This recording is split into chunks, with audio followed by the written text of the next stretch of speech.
Assalamualaikum warahmatullahi wabarakatuh. Selamat siang semuanya. Apa kabar?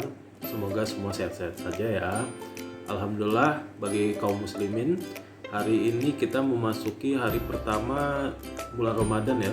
Semoga kita diberi kesehatan, keselamatan hingga bisa menunaikannya. Oke, kembali lagi ke saya Ilham Muklisin. Kita di mata kuliah Teknologi Benih ya. Kita membahas tentang hama dan penyakit. Minggu kemarin kita masih ingat nggak apa materi kita? Oke, kita kemarin mempelajari tentang seedborne disease ya, bagaimana karakteristiknya. Nah, sekarang kita mau membahas hal yang berkaitan dengan seedborne disease, tapi beda topik. Oke, kita akan membahas tentang mekanisme pembentukan penyakit benih. Nah, salah satu mekanismenya adalah seedborne disease yang kita bahas minggu lalu gitu. Nah, jadi bisa dikatakan seperti ini. Penyakit itu setidaknya ada 4 sumber ya. Penyakit benih itu ada 4 sumber. Yang pertama itu ada sumber dari benih itu sendiri, yaitu yang kita sebut seedborne disease yang kita bahas minggu lalu. Lalu sekarang kita akan membahas sumber yang lain. Nah, kalau kalian melihat gambar ini, kita akan fokus kepada yang diberi lingkaran merah ya. Oke, di mana? Oke, di situ ya, disease development atau artinya adalah pembentukan penyakit. Nah, pembentukan penyakit benih gitu. Kalau kalian lihat tanda panahnya itu, ada 4 tanda panah yang mengarah kepada lingkaran merah kita itu ya. Yaitu pertama itu adalah infected seed atau benih yang terinfeksi, yang kita sebut dengan seedborne disease yang minggu lalu kita bahas ya. Jadi salah satu sumbernya sudah kita bahas minggu lalu, berasal dari benih itu sendiri atau seedborne disease. Nah, lalu ada melalui proses yang namanya transmisi gitu. Kalau sederhananya transmisi itu adalah penyebaran atau penularan penyakit gitu. Jadi dia merupakan penyakit yang didatangkan dari tanaman lainnya yang kemudian ditularkan ke tanaman tersebut gitu. Jadi penularan penyakit dari suatu tanaman ke tanaman lain gitu. Bukan berupa benih lagi, tapi sudah berupa tanaman.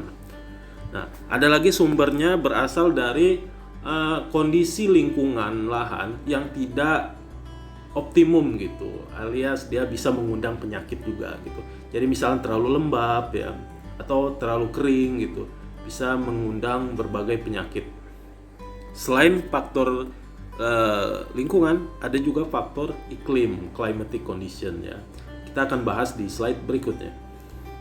Jadi ingat-ingat 4 ini ya. Oke. Ada seedborne disease atau infected seed, lalu ada bisa melalui transmisi, ada juga melalui faktor lingkungan dan juga climate atau iklim.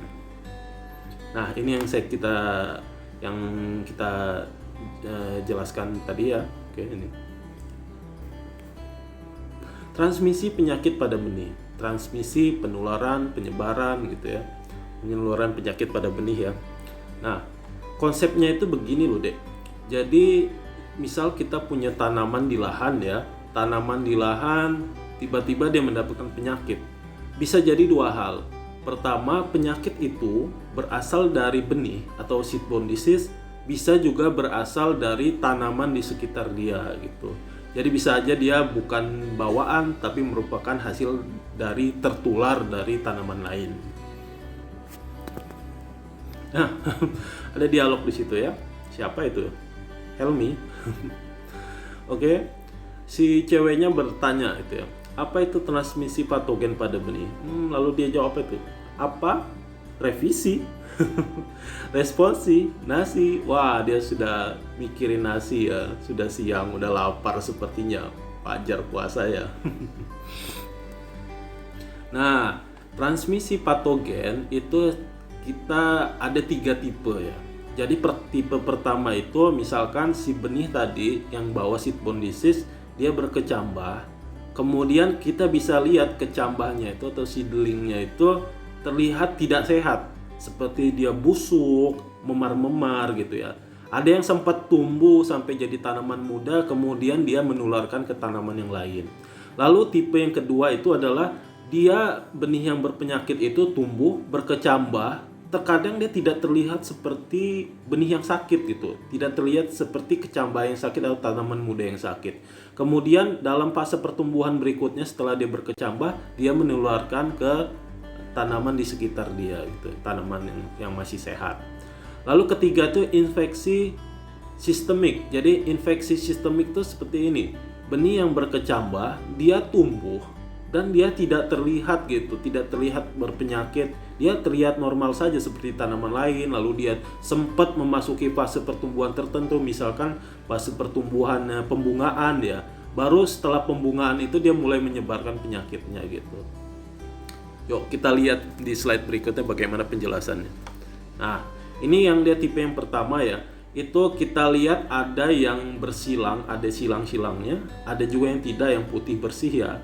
Yang bersilang itu ada bintik-bintiknya, itu diibaratkan di gambar itu adalah benih yang berpenyakit atau kecambah yang berpenyakit.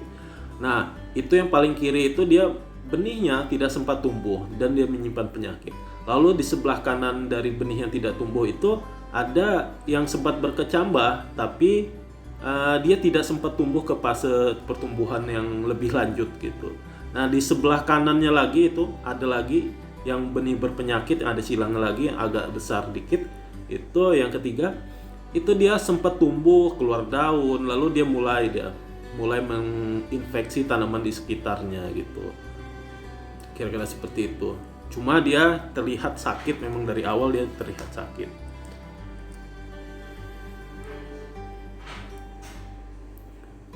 Nah, sekarang kita ke tipe yang kedua.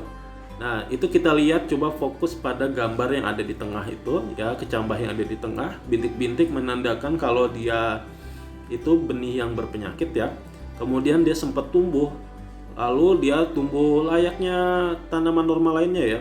Kemudian dalam fase pertumbuhannya setelah berkecambah itu dia mulai menyebarkan penyakitnya ke sekitar tanaman yang lain. Lalu tanaman yang terinfeksi itu menyebarkan penyakit tersebut lagi ke tanaman yang lainnya lagi. Jadi bisa sampai satu lahan gitu. Nah, ini tipe yang kedua ya. Dia tidak tampak sakit tapi kemudian menyebarkan penyakit.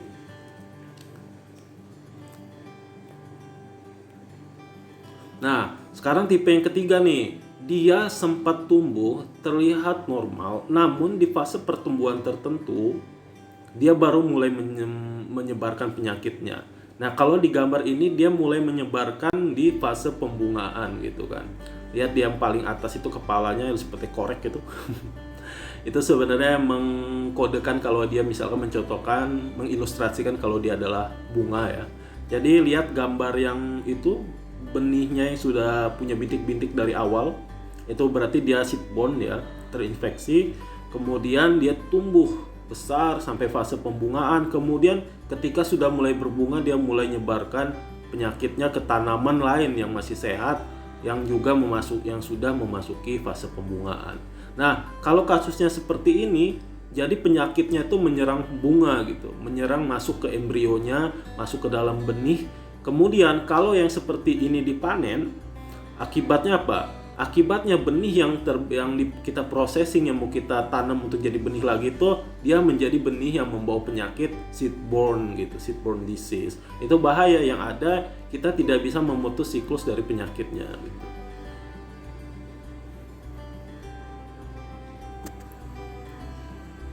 Nah, itu kita tadi sudah berbicara tentang transmisi benih ya, transmisi penyakit pada benih gitu.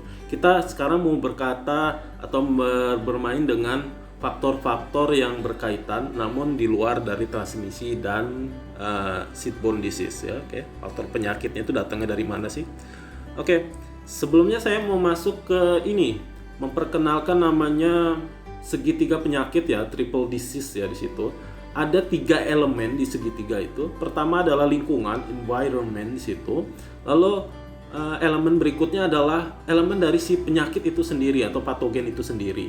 Lalu elemen yang ketiga adalah si tanaman atau inang atau tanaman yang diserang sama si penyakit itu. Gitu. Bagaimana sih Pak penjabarannya? Yuk kita lihat di slide berikutnya.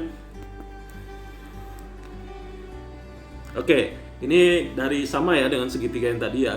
Jadi antar elemennya, baik itu patogennya, baik itu hostnya atau lingkungannya, mereka berkaitan satu sama lain. Kita lihat itu tanda panahnya, misalkan gini, si patogen bisa berinteraksi menyerang si tanaman, si hostnya. Lalu si host juga sebenarnya bisa mempengaruhi dampak dari kehidupan si patogen itu. Begitu juga si patogen itu terkait dengan lingkungannya, berhubungan dengan lingkungannya.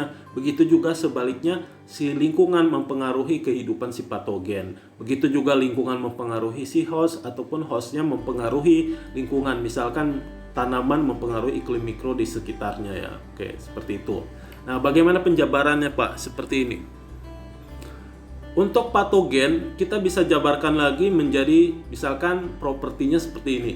Ada bagaimana sih keberadaan patogennya itu? Apakah dia memang asli atau endemik dari tempat tersebut? Apakah hasil introduksi? Misalkan hasil introduksi mungkin ya, si tanaman di sekitar situ juga misalkan dia endemik, bisa jadi dia memang punya daya tahan karena sudah beradaptasi dengan patogen yang sudah lama ada di situ.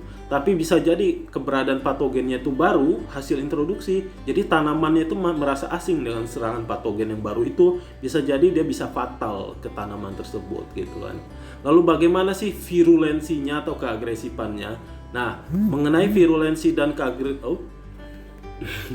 mengenai virulensi dan keagresifan ya, ini kita bisa bahas mungkin di mata kuliah yang lainnya tentang hama penyakit tanaman atau integrated pest management. Ayo, bagi yang sudah dapat silakan dibuka-buka lagi ya. Oke. Lalu berkaitan dengan patogen tuh kita berkata bagaimana sih kemampuan adaptasi si patogen itu. Ada yang cepat beradaptasinya, ganas gitu. Ada yang mungkin lama dia baru bisa menyerang gitu kan. Lalu ada juga bagaimana sih efisiensi penyebaran dan kemampuan bertahan hidup si patogennya itu akan berbeda antar spesies ya. Lalu bagaimana sih kesehatan reproduksinya gitu. Ada yang tingkat reproduksinya sangat cepat, ada yang menengah gitu. Akan berbeda-beda. Jadi seperti apa karakter patogennya mempengaruhi bagaimana pembentukan si penyakit yang ada di lahan kita ya, di lahan produksi benih kita. Nah, lalu bagaimana sih Pak properti dari si host tanaman inangnya itu berkaitan dengan tingkat serangan penyakitnya itu ya, oke. Si hostnya itu atau tanamannya itu kita berkata dulu bagaimana sih daya tahannya gitu kan. Beda spesies, beda subspesies ataupun beda kultivar ataupun varietas akan mempengaruhi bagaimana daya tahan dari si ketahanan akan penyakit itu dari si tanaman. Lalu bagaimana sih bentuk dan fase pertumbuhan akan berbeda. Misalkan ketika tanamannya itu masih muda, mungkin tidak sekuat tanaman yang sudah dewasa ya, sudah berbunga atau sudah berbatang kokoh gitu. Akan berbeda bentuk, tergantung bentuk dan fase pertumbuhannya juga. Lalu bagaimana sih kepadatan populasi dan struktur? Misalkan kalau tanamannya populasi terlalu banyak ya, mungkin lebih padat, maka mungkin akan lebih rentan gitu, karena di situ mungkin akan mempengaruhi namanya iklim mikro ya, berkaitan tuh dengan environment, berarti host dengan environment. Ya misalnya terlalu padat, kelembapan meningkat, lalu lebih banyak atau lebih disukai oleh kondisi tersebut oleh si patogen gitu kan. Lalu bagaimana sih strukturnya ya tadi berkata yang soal yang tadi kepadatan, berkaitan dengan kepadatan, apakah jadi jajar legowo gitu, apakah sistem tegel yang lainnya gitu kan, nanti akan mempengaruhi dari tingkat pembentukan dari si penyakit tersebut. Lalu bagaimana sih tingkat kesehatan secara general akan berbeda ya kemampuan kesehatannya mungkin ya antar tanaman satu dengan tanaman lain. Jadi kira-kira seperti itu. Banyak sekali sebenarnya properti dari host ataupun patogen yang nanti mempengaruhi pembentukan dari penyakit itu, seperti apa kecepatannya, bentuknya, tingkat serangannya gitu.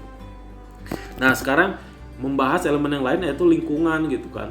Temperatur itu bisa mempengaruhi ya, nanti mempengaruhi kelembaban segala macam, hujan mempengaruhi kelembapan dan pertumbuhan segala macam. Ada juga bahkan embun ya, embun juga mempengaruhi, lalu periode kelembapan daun, lalu ada temperatur tanah, kadar air tanah, kesuburan tanah, yang semua itu misalkan ada beberapa yang spesifik disukai hama tertentu gitu kan, properti-properti yang ada di lingkungan itu kan, kandungan bahan organiknya yang seperti apa, angin bahkan sejarah kebakaran lahan ada kaitannya dengan seperti apa sih pembentukan penyakit yang ada di suatu tempat gitu, polusi udara gitu, itu bisa memperburuk gitu. Lalu ada juga kerusakan akibat herbisida. ini akan, kalau dijabarkan banyak saya rasa tidak akan cukup ya di satu mata kuliah kita ya. Jadi mungkin ini bidangnya di ilmu lingkungan ataupun di ilmu proteksi tanaman ya teman-teman kita di bidang itu. Tapi kita juga tahu sedikit lah ya setidaknya. Oke. Berikutnya. Nah, kita sudah berkata tentang seedborne disease. Kita tahu ternyata benih itu bisa membawa penyakit. Lalu kita juga sudah tahu ternyata ketika tumbuh pun tanaman sehat pun bisa tertular penyakit dari tanaman yang ternyata membawa penyakit dari saat dia masih benih gitu, menyebar ke tanaman lain. Lalu kita juga ternyata tadi sudah membahas ternyata faktor lingkungan pun gitu kan bisa ikut mempengaruhi dari perkembangan penyakit yang ada di lahan produksi benih kita gitu. Terus bagaimana kita caranya mencegah penyakit benih ini? Pertama kita setidaknya harus kita pisahkan dulu ya. Kita tuh mau menangkalnya, mencegahnya di fase pertumbuhan yang mana dulu. Kita pisah-pisah dulu di mana fase pertumbuhan yang mau kita tackle, okay? Apakah ketika pratanam ya, apakah ketika sudah membudidayakan atau di lahan gitu kan, atau kita mau men-tackle-nya itu setelah pemanenan gitu atau pasca panen gitu kan. Akan berbeda caranya. Misalkan di pratanam ya, kita mungkin hanya menggunakan trik, setidaknya ada 2 ya. Kita memilih bagaimana sih tanaman yang mau kita tanam gitu kan ya. Lalu mungkin kalau ketika sudah di lahan ya, kita mungkin lebih jauh ke teknis budidayanya, bagaimana untuk memproteksinya, lalu bagaimana manajemen hama, penyakit dan gulmanya, terus bagaimana kita memanage air, udara, cahaya dan unsur hara yang ada di lahan kita. Lalu kalau kita berbicara pasca panen, maka biasanya pencegahannya itu kita membahas tentang seed treatment. Nah, sekarang kita bahas dulu pencegahan saat pratanam. Pencegahan saat pratanam setidaknya tuh ada 2 ya yang kita lakukan. Pertama adalah kita pilih benih yang itu benar-benar sudah resisten terhadap hama penyakit yang kita takuti gitu kan. Jadi pilihlah benih yang resisten. Antar spesies akan berbeda tingkat resistensinya, antar varietas akan berbeda pula. Jadi kita pilih mana yang cocok untuk di kondisi lahan kita gitu kan. Lalu selain benih itu sudah terkena resisten, itu masih belum cukup. Kita harus pastikan benih kita itu sudah tersertifikasi atau bersertifikat ya. Jadi untuk menjamin kalau si benih itu bebas dari hama penyakit, maka salah satunya adalah menggunakan benih bersertifikat. Misalkan gini ya, saya tahu misalnya ada satu varietas, katakan varietas A dia terkenal penyakit, dia resisten terhadap penyakit X misalkan ya. Tapi belum tentu selama prosesnya itu si tanaman tadi dia bebas dari penyakit X. Bisa jadi dia terserang gitu, mungkin daya tahan tubuhnya lagi jelek, lalu dia diprocessing, kemudian dia ternyata menghasilkan tanaman yang berpenyakit yang bisa menyebarkan ke tanaman lainnya di lahan gitu. Jadi belum tentu tanaman yang terkenal tahan belum tentu dia bebas dari penyakit. Nah, untuk memproteksinya kita kombinasikan. Sudah dia tanaman yang bebas, dia tanaman yang resisten terhadap penyakit, tapi juga dia sudah tersertifikasi. Jadi resisten dan tersertifikasi. Paham ya deh ya? Oke. Ingat-ingat ya seperti itu. Loh. Nah, intinya apa yang kita lakukan pada saat pratanam ini, pencegahan kita pada saat pratanam ini adalah mencegah terjadinya seedborne disease gitu kan. Jangan sampai kita menanam sesuatu yang sudah terinvestasi atau mengandung penyakit gitu kan. Itu bisa fatal ya. Nah, tadi sudah pencegahan di pratanam, sekarang kita pencegahan di lahan gitu kan. Pertama, manajemen hama, serangga, nematoda, dan gulma dengan benar. Nah ya, seperti kita ketahui, gulma itu bisa bersifat inokulum. Apa inokulum? Inokulum adalah organisme ya, atau sumber yang menyebarkan suatu penyakit ya. Misal berkata soal penyakit, berarti inokulumnya adalah penyebar penyakit. Inokulum itu adalah penyebar ya. Misalnya di subculture ya, misalnya kita ingin mengembangbiakan bakteri, maka pertama kita tanam inokulum, bakteri inokulumnya. Jadi dari bibit inokulumnya sedikit itu nanti akan menyebar. Nah, begitu juga dengan penyakit ya. Inokulumnya itu ya dari sedikit gitu kan. Kemudian dia bisa menyebar jadi banyak.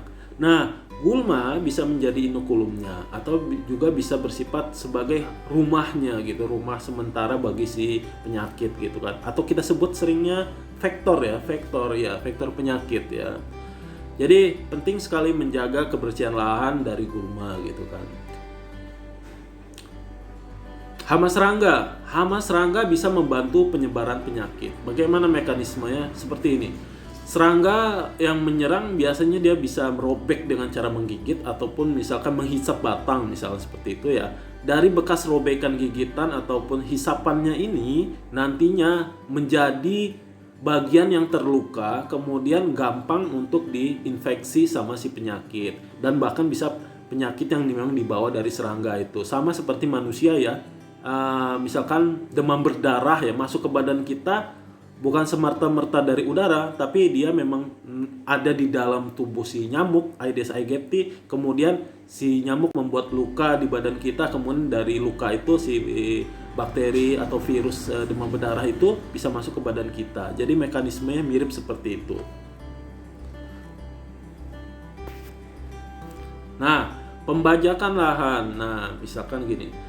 Misalkan tanaman kalian itu mengandung, katakanlah ada satu tanaman yang mengandung penyakit. Kemudian kalian cabut lalu kalian buang ke lahan. Oke, dia mungkin tidak menyebar pada saat itu, tapi mungkin dia bisa menunggu nanti setelah musim tanam berikutnya. Jadi bagian tanaman yang berpenyakit tadi misalkan kalian buang ke lahan, kayak kalian cincang-cincang, kalian keringkan atau itu bagaimana, kalian buang ke lahan, tapi bisa jadi di situ masih ada penyakit yang bersembunyi di dalamnya ya. Kemudian kalian tanam dengan tanaman yang di musim berikutnya, si penyakit yang bersembunyi di bagian sisa tanaman tersebut bisa keluar kemudian menyerang dari tanaman baru di musim tanam berikutnya tersebut gitu kan. Nah, bagaimana mencegahnya? Yaitu dengan menguburnya ke tanah. Nah, ketika kita melakukan pembajakan di lahan, maka otomatis kita sudah mengubur bagian-bagian tanaman yang berpotensi mengandung penyakit tersebut gitu. Jadi dia terpendam lebih dalam ke dalam tanah, lalu dia dibantu oleh mikroorganisme tanah menjadi terlapuk.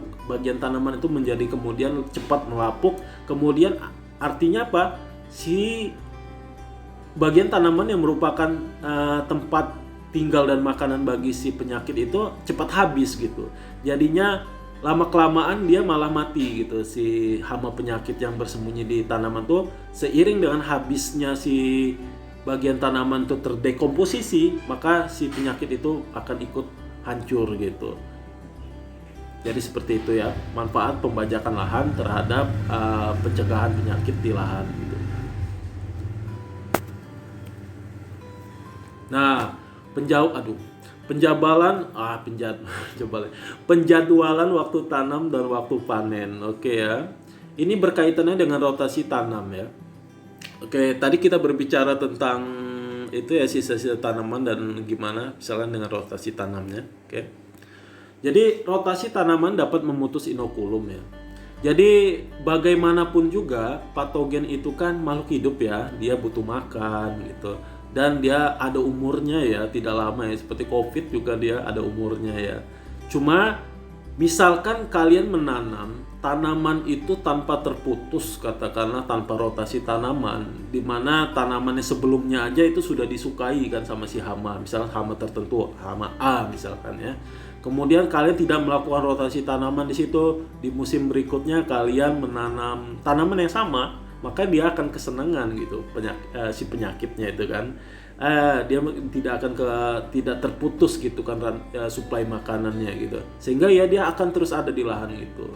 Jadi ya salah satu cara pencegahannya adalah kita dengan merotasi tanaman ya.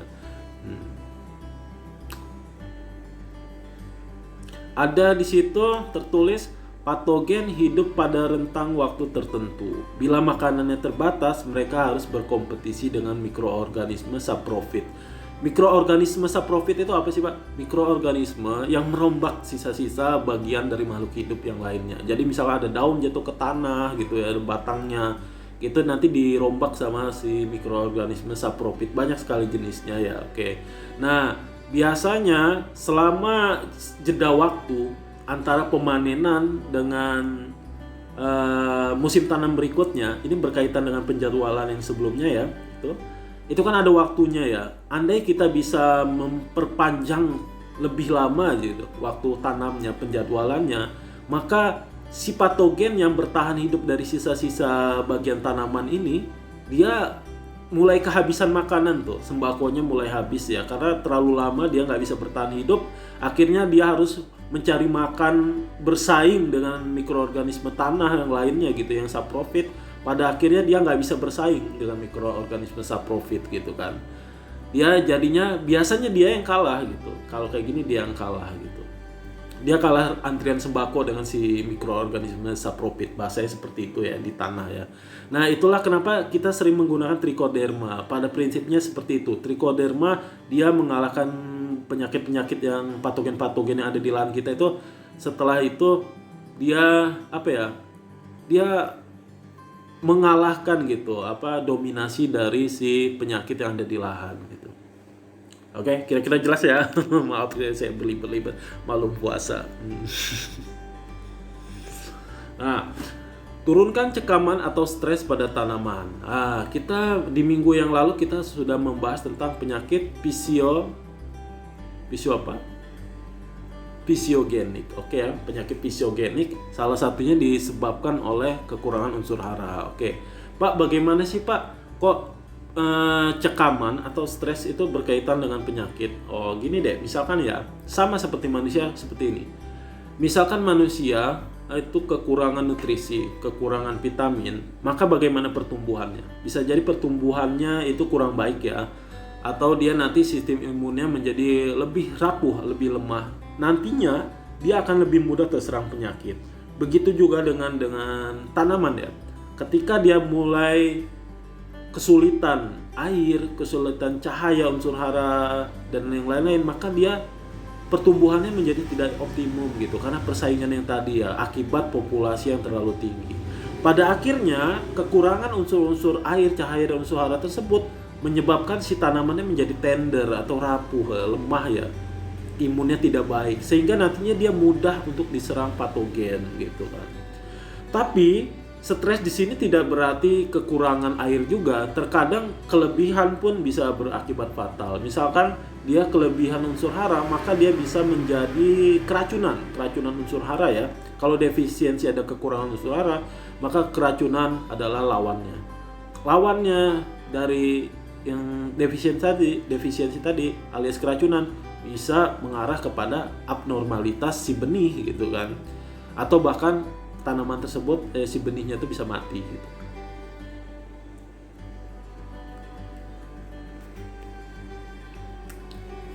Oke.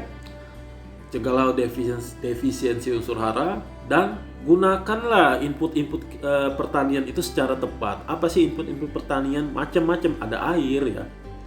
Ada pupuk, ada pestisida, tapi yang dimasukkan di sini adalah pupuk dan pestisida yang secara kimia sintetis ya. Kalau berlebihan, input tersebut itu nanti bisa mengacu pada benih yang abnormal, bahkan keracunan, alias dia si benih itu nggak bisa tumbuh gitu kan. Jadi gunakan secara bijak dan tepat ya. Oke. Nah, kalau di pencegahan ketika pratanam itu pada dasarnya untuk mencegah terjadinya seedborne disease ya. Lalu yang kita lakukan ketika di teknis budidaya, praktik budidaya itu pada dasarnya kita untuk mencegah terjadinya transmisi penyakit gitu, dan terjadinya keabnormalitasan atau penyakit yang disebabkan oleh cekaman di lahan gitu. Jadi intinya lakukan teknis budidaya yang baik, yang seimbang gitu kan. Jangan sampai si tanaman itu memproduksi benih yang abnormal karena cekaman, ataupun dia terkontaminasi atau diinfeksi oleh tanaman yang berpenyakit di sekitarnya gitu. Jadi intinya itu mencegah transmisi penyakit dan juga cekaman di lahan. Itu adalah kunci pencegahan penyakit pada benih ketika diproduksi atau ditumbuhkan di lahan gitu. Nah, tadi sudah di pratanam, pencegahan pratanam, dan juga kita berlanjut di pencegahan ketika dibudidayakan di lahan. Bagian berikutnya adalah bagaimana kita mencegah setelah pasca panen ya. Tapi berhubung waktu dan durasi yang terbatas, maka akan kita bahas di video berikutnya ya, di video selanjutnya. Nah, untuk yang materi yang tadi dicukupkan sampai segini ya. Semoga bisa bermanfaat untuk kalian, bisa membantu kalian gitu untuk memahami bagaimana sih penyakit benih gitu, mekanisme penularan penyebarannya gitu kan. Semoga bermanfaat dan bisa apa ya? Begitulah. Oke, sepertinya kita sudah mulai lapar ya. Itu kayak ini sudah siang, udah 1:30 atau 1:30 ini. Oke. Sampai jumpa dari saya. Oke. Assalamualaikum warahmatullahi wabarakatuh.